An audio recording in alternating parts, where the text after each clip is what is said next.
Hey everyone, it's Aladdin here with the Chase DA Sports Handicapping YouTube channel.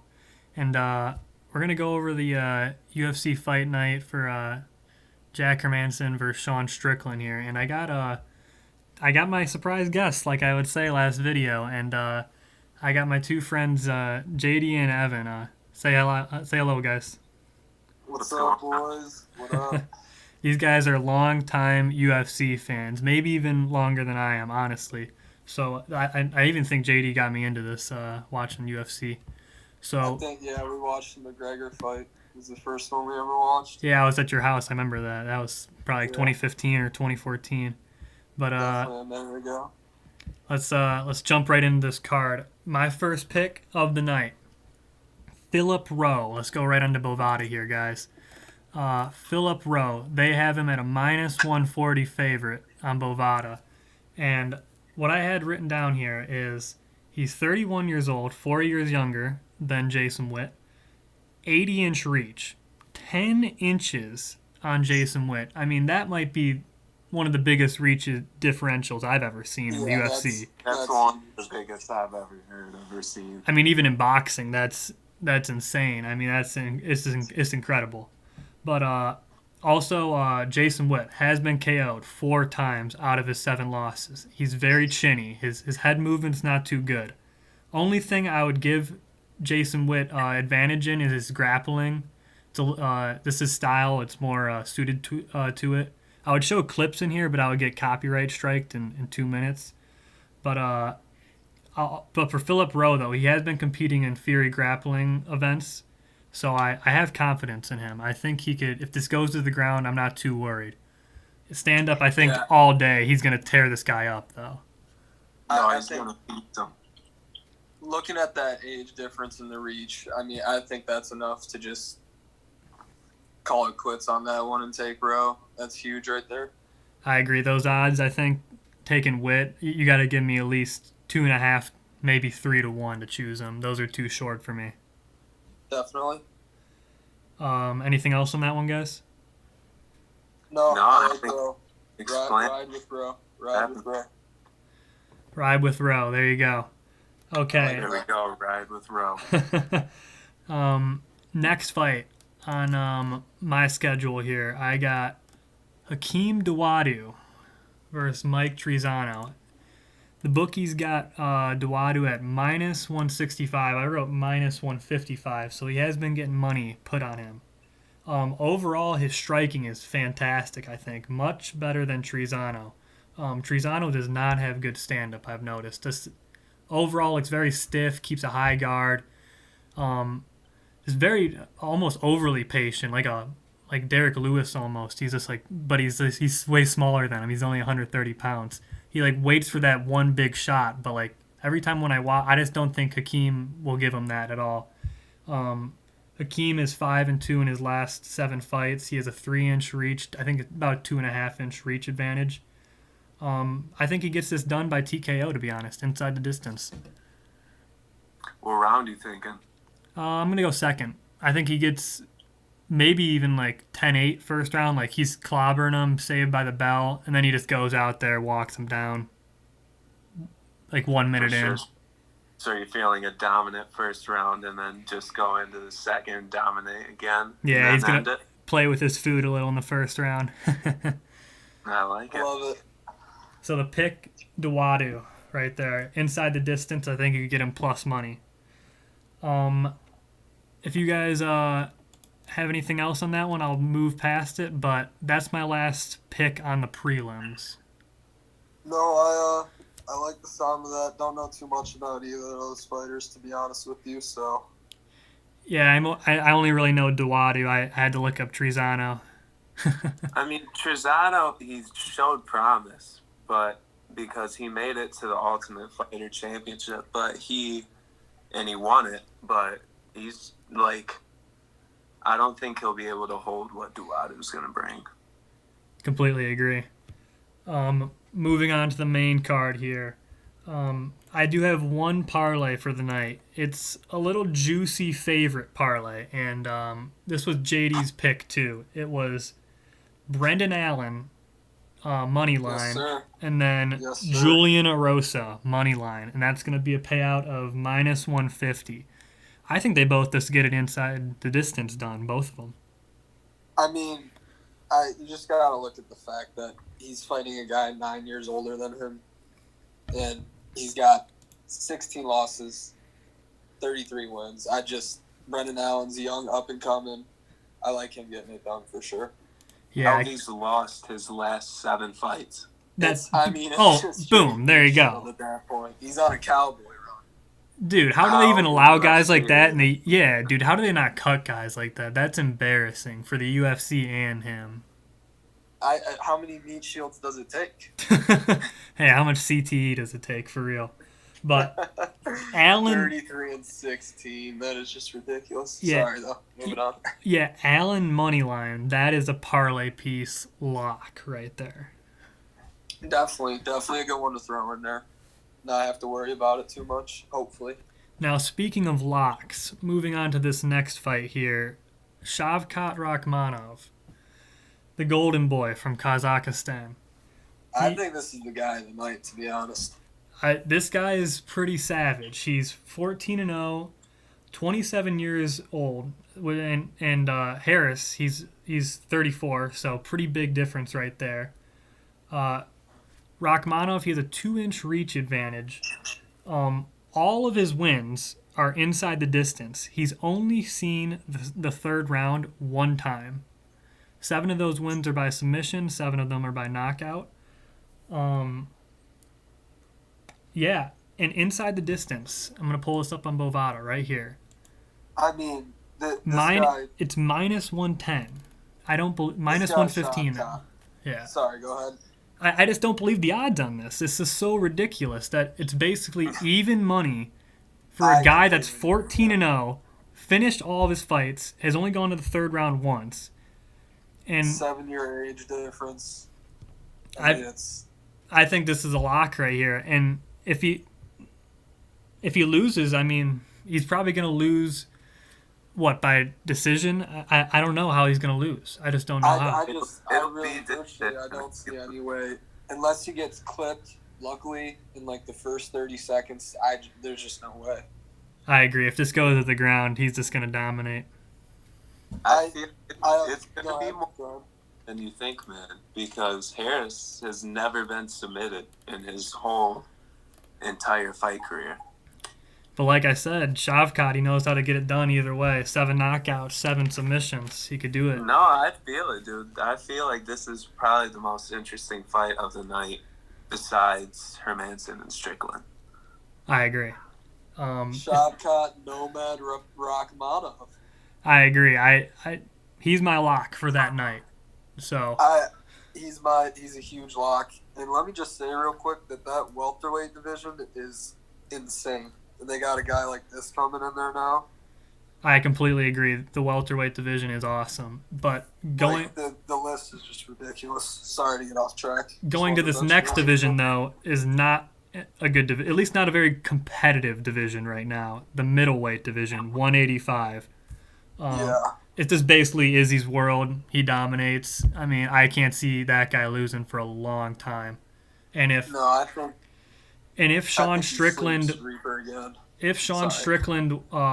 wins against Hermansen and Izzy wins against Rob, Izzy will have the easiest title defense in the history of the UFC against Strickland. Oh, yeah. I mean, anyone they put in front of Izzy, it's pretty tough. He needs to bump up in weight. He did, and then he got taken out by Polish Power. Shout out to Trees. He's at it, man. He has the most. If he becomes lethal at light heavyweight, and if John Jones ever came down to light heavyweight again, he would be John Jones's biggest threat ever. I just want to see John Jones annihilate Francis Ngannou, but getting past that, we're going to go to this main event here. Jack Hermansen against Sean Strickland here. And I'm going to play devil's advocate here. I'm on Jack Hermansen. And I know these other two guys, they're going to argue for Sean Strickland, and I think he should be the favorite. I think he should, but the more I look at it, though, I'm honestly torn on this fight right now. Okay, there. See, I'm changing. I'm already changing. I'm actually not gonna bet. Yeah, I'm just gonna watch this one. Okay. Well, I'm gonna explain why I think Jack Hermansen will win, but I think Sean Strickland should definitely be the favorite, though. Jack Hermansen, he has a 2-inch reach advantage, about a 2-inch reach. He trains with Khamzat Chimaev and Alexander Gustafsson, both just, two monsters. I mean, just especially Chimaev. I mean, the guy is just so dominant right now. I mean, I kill everybody. I mean, the guy is just, he's a phenom right now. Everyone knows him. He's calling out half the guys in the UFC, basically. And he's training with him. He's going to war with him. He just did a free range or a freestyle grappling match with Chimaev. And so he knows how to wrestle. This guy is world-class wrestler. And the guy is super tough. I think he's only been finished 3 times in the UFC. Thiago Santos, Jared Cannonier, both those guys are just monsters, especially Jared Cannonier. Very good fighters. Yeah, I mean, just absolutely insane power from both of them. And legit losses for sure. And Hermansen, his stand-up isn't too bad. He has good stand-up. It's especially like that. He's got heavy hands too. Yeah, sure. I agree. Yeah. The guy is tough as nails, but also you got to look at Sean Strickland. On the other hand, the guy's 24-3. I mean, that's solid record, no joke. And I think what are those losses to? Didn't he lose to like Izzy or something? No, actually Kamaru and Ponzinibbio. Yeah. I mean, Kamaru, arguably one of the best UFC fighters of all time. Ponzinibbio, I think he's might even be top 10 now. He's up and coming. I think he lost his last fight against Jeff Neal, but Jeff Neal, that guy, the drunk driver guy, I don't know. He did win. He's like in a 9-fight win streak. Congrats to Jeff Neal, though. He's a solid fighter. But I just think Sean Strickland, his wrestling isn't as good as Jack Hermansen. I think you mentioned this earlier, JD, but if this goes to the ground, it could get very hairy. It's interesting because I was looking at Strickland and I was watching a lot of YouTube videos, looking at old highlights, and it does seem like everything that's been thrown at him, with the exception of Usman and Ponzinibbio, he's been able to deal with. But this Hermansen, dude, that ground and pound, if he gets in the right position, that could just end it right there, you know? I completely agree, yeah. And I mentioned this earlier before the video also, but Sean Strickland, he was this happened about 2 weeks ago. He was in a sparring session with Maxim Grishin, and he got absolutely knocked out. And they were filming it for like training purposes and like practice, and apparently he threw like a little hissy fit, like, "Oh, don't release it, don't do it," or whatever. Like, don't. I mean, I get you don't want to be embarrassed, but I mean, hey, it's fighting, it happens. I mean, yeah, that video was not a good look. Yeah, I completely agree. But his stand up is solid. I mean, just look at the way he keeps a high guard. He's just a classic boxer, classic striker. I mean, the guy's he could take great damage too. He could take a punch. Yeah, I saw one of his fights. He took this nasty spinning elbow and just proceeded to onslaught the dude. He even likes to like talk during the fight. He even had this one where he's like, "Yeah, fight me for the center, Jack." And he was also fighting another guy named Jack. I remember that, but it was funny. I don't know how I feel about the talking in the octagon. I don't like it either because like if you get knocked out, it's like, what are you gonna say? Like, I think it's a little cocky. I don't like it either. It makes me diss Sean Strickland a little bit, but you have to respect. I mean, you have to respect how good he is. He is a solid fighter. That win streak that's special too, for sure. So, my pick is my dog of the night is Jack Hermansen plus 180, and then I have this sneaky pick, Jack Hermansen by submission plus 475. They have him by KO at plus 850. You said he has great ground and pound, so maybe maybe play a little sprinkle on both of those. Like maybe if he could just wearing them out, I think he could ground and pound or submit them. Yeah, I've seen him knock people out on the ground for sure. Yeah, I like any of those really, to be honest. Even by points, see if he could wear him out on the ground, he could win by decision. This fight could really go any way, I think. You know, my final pick, it's just so hard. I gotta just stick with Strickland, I guess. Yeah, just I know considering the win streak, and this fight does mean a lot, to be honest.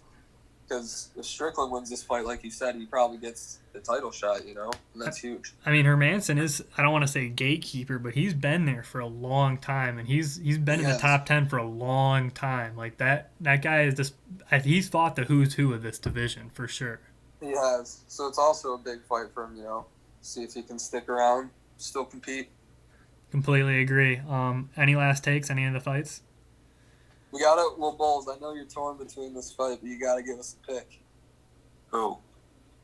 Dude. Oh, you're Strickland Hermansen. Yeah. Sorry, I got lost off track. No, But I'm not betting it because I really don't know who's gonna win. I feel like you guys both gave great explanations on both fighters, with Strickland striking and Hermansen's ground and pound. I feel like if it gets taken to the ground, it's Hermansen's world. If it stays, it's Strickland's world. So it's just it's a battle of what's going to happen. I'm with you 100%. I picked Strickland, but this fight can go either way. Dude, look at this prop right here. I'm looking on Bovada. Jack Hermansen to have a takedown in round 1, minus 120. It's a good little parlay piece if you could throw it in there. But didn't you say he was 470 plus 475 by submission? Yeah, but it says Jack Hermansen to have a takedown in round 1, just for him to take him down. Okay. Yeah. Okay.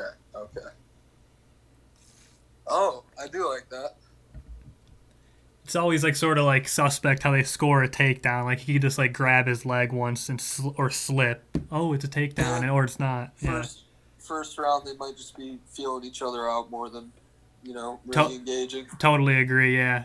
I feel like that's more than likely to happen, but some people just flip the switch, man, and they come out, and it all depends on how they prep for a fighter. I really hope that they I know that they do it different for the numbered UFC events and like UFC fight nights, but sometimes they have a smaller cage in the UFC fight nights. And if it's a smaller cage, I think that really favors Hermansen. I think if you look it up, the smaller cage has like a 25% higher finish rate. Yeah. Oh yeah. Look it up. Wow. I was about to say, man, I feel like those fight nights when there's no people in the crowd, that's when the craziest knockouts are happening, man. I love when you could hear their coaches. That's what makes it so nice. I love hearing the jaws crack. Hopefully we see that on Saturday, tomorrow night. But yeah, I think it should be a decently good event for sure. Other than that, I would say that one parlay I mentioned earlier is the best. Really, the only parlay I could think of. Maybe you could get Sean Strickland in something if you want him to win. I don't really have any tennis picks for you guys. One more time, it was Hermansen submission and Shavkat inside the distance. Shavkat Rachmanov inside the distance. Yes, at about even money. But that will about wrap it up for us at Chase Yace. We'll definitely look to have Evan and JD here more on the show for sure. Loved having you guys. Definitely, man. Loved having you guys. For sure. Thank you for having me, dude. No problem. We'll see you guys later. Have a good night. Bye.